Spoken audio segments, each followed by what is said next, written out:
Bismillahirrahmanirrahim. Alhamdulillahi Rabbil Alameen. As-salatu was-salam ala Rasulil Kareem. So tonight, as I said before, the topic is the psychology of strengthening our Iman. So the first part we're going to talk about is just a quick summary of how the brain works according to neuroscience. And this is really, really important to understand the second part. So I'm going to try and take a very complicated, confusing topic and make it as simple as possible, okay? Imagine the brain has four main parts, okay? It has your conscious mind. That's everything you can control, how you are thinking, what you want to do, your beliefs. But it also has an unconscious mind. That involves your automatic thoughts. Those are thoughts that you are not necessarily aware of. They are driving our behavior. They inform our likes, our dislikes, our dreams, our fears, okay? The third one is our emotions. And this is a separate category in the mind. And the fourth one is your physiological responses, right? Like your vision, your hearing, but also things like your stress response, such as your heart rate and your release of adrenaline. Okay, so four different categories, we'll say. Obviously, they're not just four different parts in the mind. There are many different subparts, but all those subparts can be categorized into those four sections. Now, it's important to know that those four categories are physically in different parts of the brain. You know, I was actually going to bring a model in, but I lost the model I had. It's really important because sometimes people think that the brain is like a computer that has one central processor and everything just runs through there. But it's, alhamdulillah, he made what we call a decentralized computer, which is something the computer scientists dream of making. It's much faster, it's much more reliable. So for example, your conscious memories, when you learn something in your conscious mind, it's encoded through something called the hippocampus. But your emotional memories are encoded through the amygdala. And your physiological responses are being controlled by the medulla and cerebellum. So you can see that the different types of information are going to totally different parts of the brain. So sometimes people have this idea that it's all just in your brain, right? Can't you just control this or control that? So it's very important to know that what the content you're talking about is in its own department. But the second part is that those departments talk to each other, they interact. So it's kind of like a network, right? But they all can't interact with every part. And they certainly all can't control every part, right? For example, your heart rate and your lungs, and your breathing are all involuntary, right? But if I want, my conscious mind can override the breathing, right? The conscious mind can tell the department that controls the breathing, okay, stop that. But can I do this with my heart rate? Can I say, okay, heart, stop beating for a minute? It's not going to happen, right? So all the parts are different, and they talk to each other, but they all can't just do whatever they want, right? So, for example, the part of your brain that controls the physical speaking is called the Broca's area. And the one that controls what you want to say is the Wernicke's area. So the physical speaking and the content, different areas of the brain. One's in the frontal lobe, one's in the temporal lobe. So there are people who have Broca's aphasia. They know exactly what they want to say, but they physically can't make it happen. And then there's other people who have no problem physically speaking, but it's a word jumble because the Wernicke's area is messed up. So they want to ask for this glass to say, treetop orange orangutan. And they meant to say, give me the water bottle, right? But they can physically speak. So physically speaking and the content you want to say, two different areas of the brain. Some other interesting idea is you can have different types of blindness, not just the one you think of in your eye. You can have cortical blindness. So the part of your brain that processes the signals isn't working, right? But guess what? Once the signals go to your brain, they go to different places. One part processes the imagery, right? The other part processes what's going on. So in some people, the part that processes the imagery is not working. So they cannot see anything. It's as if their eyes are closed, even though the eye is sending the signal to the brain. But the part that is processing what is happening is still getting the data. So alhamdulillah, this person cannot see, but if they are walking and I put a chair in their way, they will move around it. SubhanAllah, you ask them, why did you move around? I don't know. Did you see something? I can't see anything. So why did you move? I'm not sure. Because there is a different part of the brain. This is the whole crux of our talk. There's a part of the brain that's controlling whether you should move or not, but you don't know why you moved. Okay? So, why is all this important, right? So, we have here this sort of diagram. These are the four categories, all right? One is conscious mind. One is the emotional area of the mind. One is the unconscious mind. These are thoughts just like conscious, but they are not in your awareness. You don't know you have them. This is why people come to the psychologist. They say, I don't know why I'm reacting this way. Why do I have such strong feelings about X, Y, Z? We have to dig and find out. And then the physiological responses. A lot of your mind is dedicated to physically operating your body. So here's the thing. The conscious mind cannot control the emotions, the unconscious, or the physiology. This is a very important part. Everyone says, well, you're depressed. Just don't be depressed, right? Like, there's an assumption that your conscious mind can control all the other parts, but it can't stop me from breathing, right? How about this? Can I just say, muscles grow? Like this, right? No, I have to go and I have to lift weights, but it's my brain that makes the muscles grow, right? So why can't my conscious brain just tell them to grow, right? Instead, I have to indirectly trick them. How about this? When you're fasting, why don't I just have my brain tell my stomach, don't release the hormone ghrelin, and I won't get hungry. Because that's how it controls your hunger. Just say, don't do it. Don't be hungry. Right? It doesn't work, right? How about this? Imagine this is a more relevant example. Imagine I take you up to a very tall building like a skyscraper, and I ask you to stand on the ledge. And I say, don't be scared. No, I'm not going to push you, so there's no reason to be scared. Don't be scared. Just command yourself not to be scared. Who thinks that that will work? No one's raising their hand, right? So why can't you command yourself not to be scared on the ledge? This is the important part, right? Because when your eyes look down, they will send a signal to the occipital lobe in the back of your brain, right? That part of the brain will send two different signals. One will go to the amygdala, which will make you kind of scared. The other one will go to the hypothalamus, which will have some other steps involved. It will eventually make you have a stress response. You will release adrenaline and other things. That'll cause your blood pressure to go up, your heart rate to go up, you'll start sweating. So there's a whole chain of events. Anywhere in this that I involve your conscious mind. None of it was under your control. It all happened as a direct relation of the vision, of the seeing this where you are, right? And that's why in psychology we can replicate this using VR. We use VR in therapy because you can provoke a response. You know it's fake. It's your conscious mind knows 100% I'm not on this ledge. I'm not in this war zone, right? But still the responses will happen because there's a chain of events that's triggered by your eye seeing something where your conscious mind is not involved.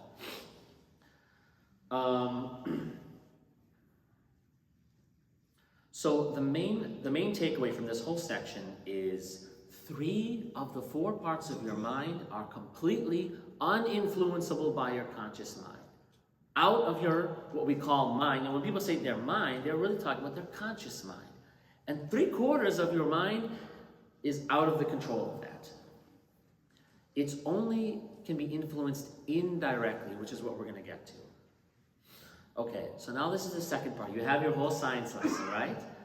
What is Iman from a psychological perspective? Okay, so each part, there's 4 parts of the mind, but let's imagine them as these cups, right? Now this is our Iman, okay? So most of us pour most of our time in filling this cup, right? Is this open? I think this is closed. This is when you haven't found Islam yet. You find Islam, you open the top. Okay. So you fill, you read, you learn to pray, everything, right? More and more. Some of us, it's very high. We are so scholars. We know all kinds of information. Some of us are at this level, right?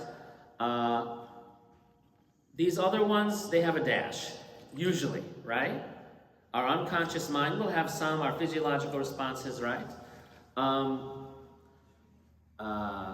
So what's going to happen if so first of all, let me say, what happens when you go off to study more about Islam? You come to these lectures, right? Which cup are you filling?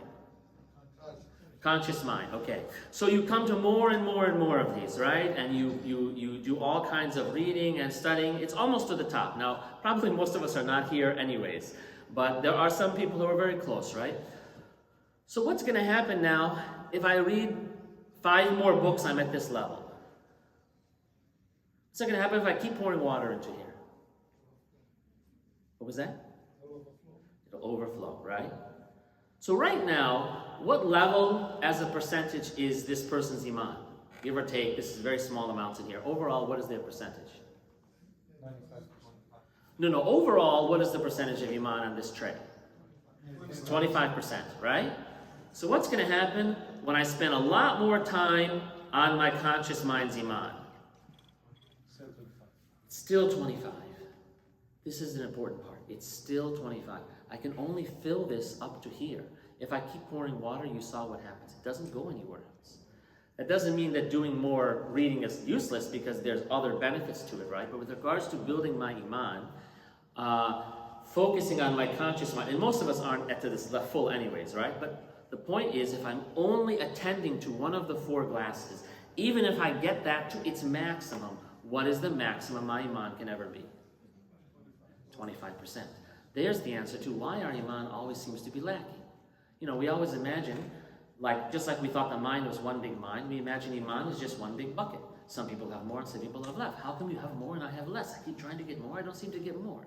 Well, this shows that you don't have one big bucket, you have 4. And if you're only focusing on one, no matter how much you try, you can only fill it up. So this is why the Sahaba, radiallahu anhu, seem to do such amazing things. Because they were filling all of these up. Some focused in more, right? Some focused in each one of these categories more.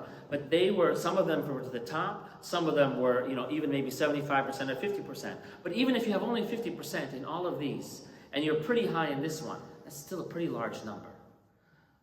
So let me give some examples. What does, for example, emotional Iman mean? People are probably wondering, well, I don't understand, how can each part of your Iman, each part of your mind have its own Iman? What does that mean, right? Just some examples.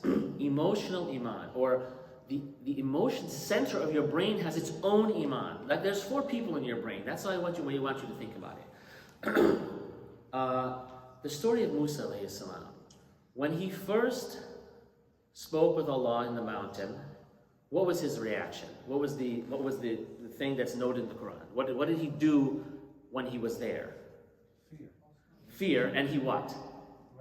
He ran away. That's how afraid he was, right? So he had a huge fear response, and it resulted in a physiological response. He actually ran away, right? Then, later on, Allah tells us that when he faced Fir'aun, that he sensed some fear in himself. But this time it was like a small thing that just he sensed, right? So he went from having so high fear and actually a physiological response to later on, he was in a very scary situation. I mean, imagine all these people against you. And his emotional response was very blunted, right?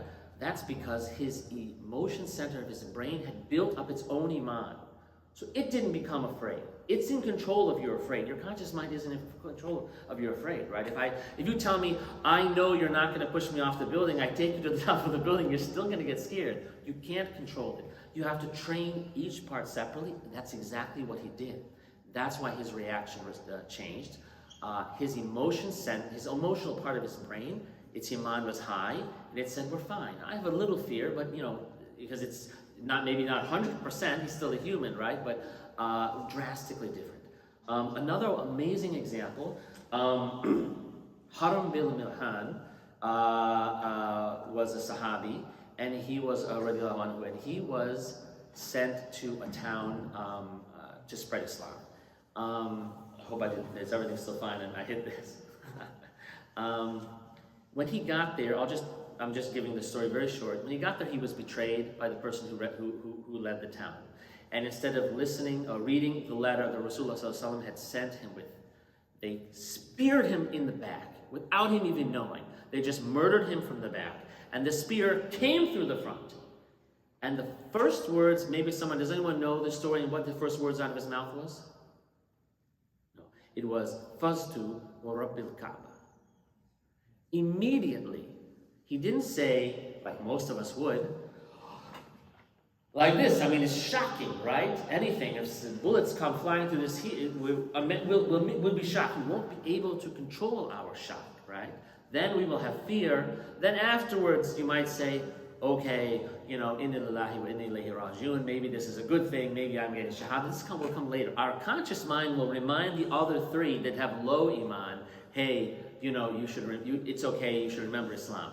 In his case, even his physiological responses had been so trained with Iman that the first thing that when his brain, just like when you're sitting on top of the tall building, and your eye sees a visual response of height, it causes a chain reaction, right? That I can replicate in with VR. He sees a spear coming through his chest, and that sight triggers in his mind to say, Faztu, I have succeeded. I have won in the name of the Lord of the Kaaba. He didn't take 5 minutes to think it over and say, maybe this is a good idea, his conscious mind. Even his unconscious thoughts, his emotions, and even his physiological response. Okay, unconscious Iman. What's an example? What does that mean, unconscious Iman, right? When Abu Bakr radiallahu anhu was told about the story, who told him about the story of Isra wal Mi'raj? Who's the one who first informed him about this had happened? He was outside of Mecca and he came back. Does anyone know who is the one who first told him? Right. Abu Jahl came to him and said, can you believe, I'm paraphrasing, can you believe what your friend is spreading? He said he went to Jerusalem, he went to the heavens, and the first thing he said immediately was, if he said it, then it's true. And the reason that's important is that they didn't say he thought about it, he trusts Rasulullah and he said, I believe it, assuming he said it. Immediately, he said, if he said it, then it's true. It's like an equation. That means there's no doubt. There's no considerations. There's no alternative possibilities. That's your unconscious mind. Who are the ones where do the whispers come to you in your mind? Where do the distractions come when you're in the salah or in anything? Where do the doubts come in Islam or in any topic, right? They come from your unconscious. Those are called automatic thoughts. Those are things that in therapy we retrain. As soon as I show somebody a stimulus, they will have a response, right? His response to whatever it is, if it came from Rasulullah is that it must be true. It doesn't need to think it over. And last one, I don't want to spend too much time on this section, but what is physiological Iman? I mean, what could that even mean? How can your physiological responses, your heart rate, how does your heart rate have Iman, right? How about the phrase, Ayn al-Yaqeen, right? The certainty of seeing something, the certainty of sight, from Surah At-Takathur. Why is seeing, usually when someone gives a tafsir about this surah, Al-Hakim At-Takathur, Bismillahir-Rahmanir-Rahim, Al-Hakim At-Takathur, I won't do the whole thing. They say, just knowing something is not the same as seeing it. But why don't we ask why? Why do you need to see something in order to believe it? Your eye, like we said before, sends a signal to your unconscious and to your emotions that your conscious brain can't just force to happen. It doesn't control those areas. So similarly, similar topic to the Ayn al-Yaqeen, what is the meaning of ihsan? Who can tell us? That was given to us. You don't see something, Okay, worship Allah as though you could see Him. Again, it's about seeing. So why is it that you would be different if you were seeing the thing than if you just knew it? Right? If you know it, then you know it. You know there is a Jannah, then you know there's a Jannah. But He is telling us, trust me, I designed your brain and I know that if you physically see a thing, it will impact your mind, your unconscious, your emotions, your physiology, drastically different than just telling me you have memorized the thing. And this explains to us why Ibrahim alayhi salam, he asked Allah for a miracle. I'll read this. He said, and mentioned when Ibrahim said, my Lord, show me how you give life to the dead. And Allah said, have you not believed? And Ibrahim said, yes, but I want to satisfy my heart. So Allah said, take 4 birds and commit them to yourself. Then after slaughtering them, put on each hill a portion of them, then call them and they will come flying to you in haste. And know that Allah is exalted in might and wise. So what did Ibrahim alayhi salam mean by this phrase, satisfy my heart? He said, I believe, I know you are the creator and you could do this. So why, what does he mean his heart needs satisfying? Who can tell me? But why? Why doesn't he see? He already knows it. If you ask Ibrahim alayhi salam, do you know that Allah could commit this miracle? He would say 100%. It's guaranteed. I have no doubts. So why does he need to see it? It's build up his belief. What kind of belief? He has 100% of conscious mind belief. He knows it's guaranteed. If you ask him to write a paper, he will say with 100% certainty this will occur. Ainul Yaqeen, yes. Because you could say, isn't his heart just a part of his mind? Shouldn't he just be satisfied if he believes? But he understands that he wants his emotional center, which is normally outside the conscious mind's control. He even wants his physiological responses to have the highest. I'm sure with him, this cup was already full. And these other three were probably at 95%, right? But he said, I can do better than that. And he knows the only way to get it, this is the key point. Ibrahim alayhi salam knew the only way to raise those few last percentage missing in these other cups was to see it. Because he knew this was already full, but he said, I'm not satisfied with that. And that's what the Sahaba radiallahu did. I mean, how could this not be full? They are standing in front of the Messenger of Allah sallallahu alaihi wasallam himself. So this has got to be full, right? But that doesn't mean that when you're in a battle, you won't have fear because you have Iman. I mean, just knowing it, right? They said, we want to have no fear when we're in the battle. We want our Iman to be that high. What tarbiyah can you do to help us get there? So the main takeaway of this section is you can't just say you believe in general, because your emotions, your unconscious mind, and your physiological responses will betray you. If Yom Al-Qiyamah happened right now, the ceiling crashed in, everything went crazy, most of us, the first thing we do is just freak out. We run under the table, that will be our initial response. Because those responses are not under our control. Afterwards, we will think about it maybe, and our conscious mind will say, don't worry, this happens whenever there's a disaster, right? I mean,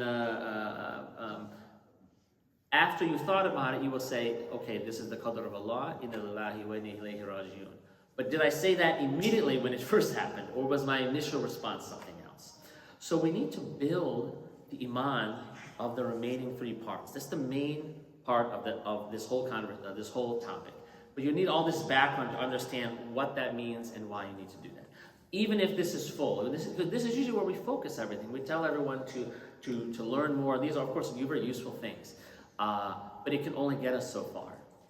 Here's the last part. Okay, how to improve our Iman then, right? So this is the main takeaway. If you forget everything else in the entire discussion, you cannot directly control your emotional responses, the emotional part of your brain, your unconscious, or your physiological responses, in the way that you can control your conscious mind. You have complete control of your conscious mind, and you have no control, or sometimes partial control, over those other sections. It depends how the brain is wired, right? You can override your breathing, but only for so long, right? You cannot tell yourself if you're nervous, and sometimes you're not even consciously nervous, you're unconsciously nervous. You say, I'm fine, but you notice you're perspiring, right? You can't control your unconscious, and you can't control your sweating. So how does it work then? We need to indirectly trigger responses in these other three areas. And those responses build Iman, indirectly. It's just like lifting weights.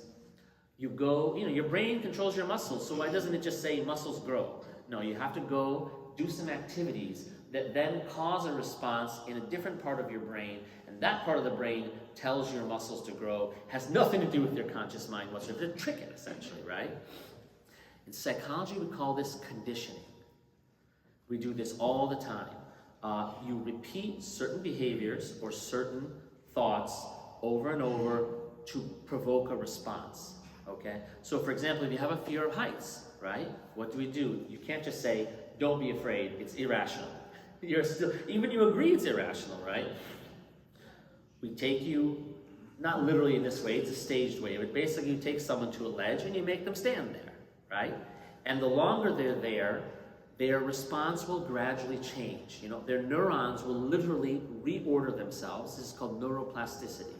the responses in their brain that are not under their control will change. And that is an analogy to growing your Iman.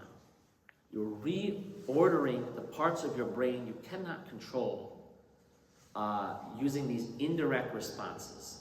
So over time, the person's amygdala no longer creates that fear response if they're on top of the ledge. And their hypothalamus will no longer make them increase their heart rate and their sweating. But you cannot just tell your brain, hey, don't do that. You have to go to the ledge. It's the part that people hate when they come for phobia treatment, because we make them do the thing they hate. We make them stand in front of the dog, and they want to run away. And I say, okay, I'll leave the dog far, but you can't go anywhere. You have to relax. You have to deep breathe, right? Why do people tell you when you're nervous, oh, take some deep breaths? Why don't they just tell you, command your mind not to be nervous? Because they know you can't do it. And you also can't increase 3/4 of your mind. So they say, you can't control your breathing, and your breathing will indirectly control your nervousness. Okay. So luckily, already there exists a complex system specifically designed to indirectly condition our unconscious and our emotions and our physiology to increase their Iman. There's already a very complex system perfectly designed. Does anyone know what that system is called? Someone said something. What is this? This is the name of this complex system that's designed to recondition the human brain so that the 3/4 of the mind that don't have Iman can get them indirectly. What was that? It's called Islam. And specifically it's called Ibadah. All Ibadah, I'm not saying this is their only purpose, but one of the purposes of all Ibadah is to condition your emotions and all the three unconscious sections of your mind to react in accordance with Iman. Because on day one, you say, okay, Muhammad is the messenger of Allah. Okay, I believe that. And there is only one, sallallahu alaihi wasallam, and there is only one creator. I believe that. Khalas. So I've made shahada, and I have filled this cup up 50% maybe. I mean, even though it's one statement, it's a big statement. What has that done for the other three? It has done nothing. So Allah knows this. He made the brain. So He says, okay, you will probably figure out how to fill the rest of the 50% of this cup. I will teach you how to fill the rest of it. So for example, and literally I could go on for probably hours with this type of explanation. I'll just give you a couple. So Allah knows we should be humble, right? But still we are arrogant. We know we should be humble, but still we cannot make ourselves be humble. We still have all kinds of just ingrained arrogance, right? So Allah tells us, no problem. I understand that your humility and arrogance is in your unconscious part of your brain. And Allah knows that if you put your face physically on the floor, it's necessary to physically make the movement because the motor neurons talk to different parts of the brain. And then you say, and you physically say, Allah is the Most High, while your forehead is on the ground. That this will provoke gradually over time a response in your unconscious, humbling you slowly, slowly. This is in fact even why we're supposed to whisper or move our mouth when you make your salah. Why can't you just say like this, Alhamdulillah Rabbil Alameen, in your mind without any speaking? Because Allah knows that physically moving your lips activates different parts of your brain than just thinking it. Similarly, we know we should control our desires, right? And our negative impulses like anger and other things. But we can't do it. We fail, we get angry, we commit sins all the time. So Allah says, don't worry, I know this. I know that you believe that you should not commit sins, but that you will still do it because 3/4 of your mind is not in your control. Don't worry, I have a perfect system for you. Allah tells you, I want you to stop eating all day long for minimum 1 month a year. Why does anyone tell me, why does He do this? How is the first thing related to the second? Retrain. What exactly are we retraining? Training your body to soul to control. Exactly. Yeah, you said discipline, but I like what you gave a technical description of what discipline is. What discipline really means is that I have done an activity, because sometimes people think they can force themselves to be disciplined. I'm so strong, I'm disciplined, right? If I could just use my conscious mind to discipline myself, then why did Allah give us this whole system? Uh-oh. I'm cursed with the mic. I'm always making mistakes. Or is someone else touching the mic? No. It's It's on. Okay. Oh. Okay, it's fine. Yeah. So the idea is, if you can, the key part is, there's one thing to say, I will just resist food. It's another thing to actually not eat, have your body release hormones that cause you to be hungry, have those signals go to your brain, trigger an emotional response and also a physiological response, and then after those things happen, then your conscious mind starts to come in and say, we're going to resist those. And that battle causes a chain reaction. That chain reaction causes discipline to grow. Discipline is in these other three sections, and it can't just be, I'm going to make it happen. My point is, just like you have to lift the weights, you have to be hungry and not eat to grow discipline. You can't just be this, like someone says, why don't you just be disciplined, right? Allah has given us a training exercise. Last one I'll give. We all know that attachment to this world is pointless. The world is going to be taken away. Our lives will be taken away. But still, we crave things in dunya. We get attached to things in dunya, right? So Allah says, I know that you wish you could be less attached to dunya, but that you can't be. I will give you an exercise. If you follow it, then there will be a chain reaction outside of your control. That is, I'm going to tell you to go and earn money and work hard and become attached to it and love it and crave it. And then I want you to give at minimum 2.5% of it away. After you have worked hard to get it. And after you become attached to it, I want you to reach into your pocket, just give it away to someone else. This is a similar exercise they do in Tibetan Buddhism, where they spend months building an elaborate sand mandala out of each tiny little grain. And in the end, they wash it away. They go through this exercise to train themselves not to be attached to things. We are already doing the same thing. These are just, I'm just talking about the big levels. I could say each and every part of the Salah, each and every part of Islam has these type of explanations. The main takeaway is that this is why Rasulullah sallallahu alaihi wasallam, I'll close up pretty soon. This is why Rasulullah sallallahu alaihi wasallam said there are people who fast and get nothing from it except hunger. And there are people who pray and get nothing from their prayer but sleepless night. Because they're going through the motions.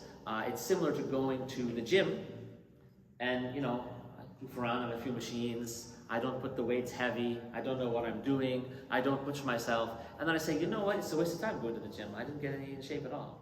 You know, like as if the gym's fault, right? The point of the gym is to cause a reaction in me that I can't make happen by myself. So doing all of the ibadah the way they were prescribed is not just, you know, obviously it's for sincerity's sake, but also there's a functional purpose behind them that we could be losing. So even if you say, even if you have 100% of your conscious mind has Iman, the only way, exclusively, this is the key part, the only way, not one way, the only way you can increase the others is by following the millions of prescriptions we've been given in the way they've been given, but with the idea that they are all a kind of tarbiyah, but specifically a tarbiyah for my mind. So this is the way I want you to think about it. Ibadah, like we said, is like going to the gym, right? But this is, I want to just give this idea. You don't pray at night because you have strong Iman. You pray at night in order to build your Iman. You know, people who perform a lot of ibadah, you have seen people who are just so great at this, right? And you say, wow, their Iman and their taqwa is so high. This is not correct. I mean, it is, but they are performing a lot of ibadah in order to have high Iman and taqwa. And it's just the frame of mind of looking at these things. You know, when you see a fit person, you don't say, wow, they go to the gym a lot because they're in better shape than me. No, you say they are in better shape than me because they go to the gym a lot. Because you understand the purpose of the gym and that you cannot just sit around all day, be out of shape, do nothing, and magically make yourself in shape. We all know that's how it works. But somehow, I've asked many shuyukh, they would talk about being patient, being humble, being all these things. I said, okay, great, but how do you do it? They would give stories of Rasulullah being so amazing. I said, but how do I get like that? And they would say, just believe more. I said, I believe. No, you should believe it more. I said, what the heck does that mean? It took me years to become a doctor of psychology to understand that I think they didn't know the answer. And that's not the answer. Because if that was the answer, why Ibrahim alayhi salam needed to see a miracle, right? So in closing, if you want more Iman, and you want to experience less distress when something bad happens, and you want more trust in Allah, then recondition your mind through salah, through zikr, through charity, through fasting, to the point where even your physiological responses have changed. This will fill, inshallah, as much as we can, all of the different buckets of faith we have. And this is the only way that you can eventually serve Allah as though you are seeing